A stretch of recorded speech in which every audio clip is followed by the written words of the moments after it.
আমার স্বামী কিছু রাখেন নাই, আপনারা তো দেখেন নাই। আমার স্বামী কিছু রাখেন নাই, আমার স্বামীর এই পায়ের পাগুলা সব সব বেঁকে ফেলছে। অনেক সময় লাগছে, আমার স্বামী মারছে যে অনেক সময় লাগছে। এই অবিচার করেছে সন্ত্রাসরা, কিছু রাখেন নাই। আমার স্বামী কিছু রাখেন নাই, আপনারা তো দেখেন নাই। আমার স্বামী কিছু রাখেন নাই, এইভাবে মারছে। আমার স্বামীর এই পায়ের পাগুলা সব সব বেঁকে ফেলছে। অনেক সময় লাগছে, আমার স্বামী মারছে যে অনেক সময় লাগছে।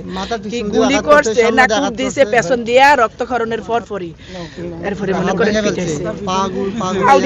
পাউডি একবারে বেঁকে ফেলছে, এরকম করে বাঁকা করে ফেলছে, বাঁকা করে ফেলছে। একজন দেশপ্রেমিক হইলে কি তার প্রতি এই অবিচার? এটাই কি দেশের নিয়ম? এই অবিচার হবে? একজন দেশপ্রেমিক হলে, দেশকে ভালোবাসলে, তাহলে কি সৈনিকের চাকরি কেউ করবে না? দেশকে কেউ রক্ষা করবে না?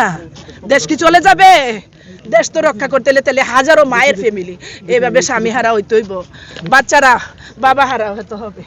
ও বাবা, এই হলো আমার ছেলে, এটা আমার বাবা, এটা আমার বাবা। এক্সট্রিম মশার কয়েল প্ল্যান্ট ফাইবার দিয়ে তৈরি, ডেঙ্গু চিকুনগুনিয়া বাহি সহ যে কোনো মশার বিরুদ্ধে দেয় এক্সট্রিম সুরক্ষা। চাওয়ার মধ্যে একটাই চাওয়া যে আমার বাবা যেভাবে ক্ষতিগ্রস্ত হয়েছে, এটা সুষ্ঠু বিচার চাই। এটা সুষ্ঠু বিচার প্রশাসন করবে, যেহেতু আমরা জুলাই আন্দোলনের পর থেকে এই পর্যন্ত একটা স্বাধীন বাংলাদেশে বাস করতেছি। তো সেই ক্ষেত্রে সেই হিসাবে কিন্তু আমরা কিন্তু সবাই এখন স্বাধীন। স্বাধীনতার মধ্যে থেকে যদি এখন আমরা এই ধরনের ঘটনা ঘটে, আজকে আমার বাবার সাথে ঘটছে, কালকে যে আরেকজনের সাথে ঘটবে না, তার কোনো নিশ্চয়তা নেই।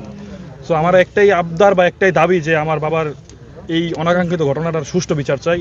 আর যেহেতু আমার ফ্যামিলিতে আমি বড়, প্রশাসন এবং বিজিবি এবং র্যাব তাদের কাছে একটা আবদার থাকবে, যেহেতু আমার একটা ব্যবস্থা বা চাকরির ব্যবস্থা করে দেয় তারা। এটা উত্তর।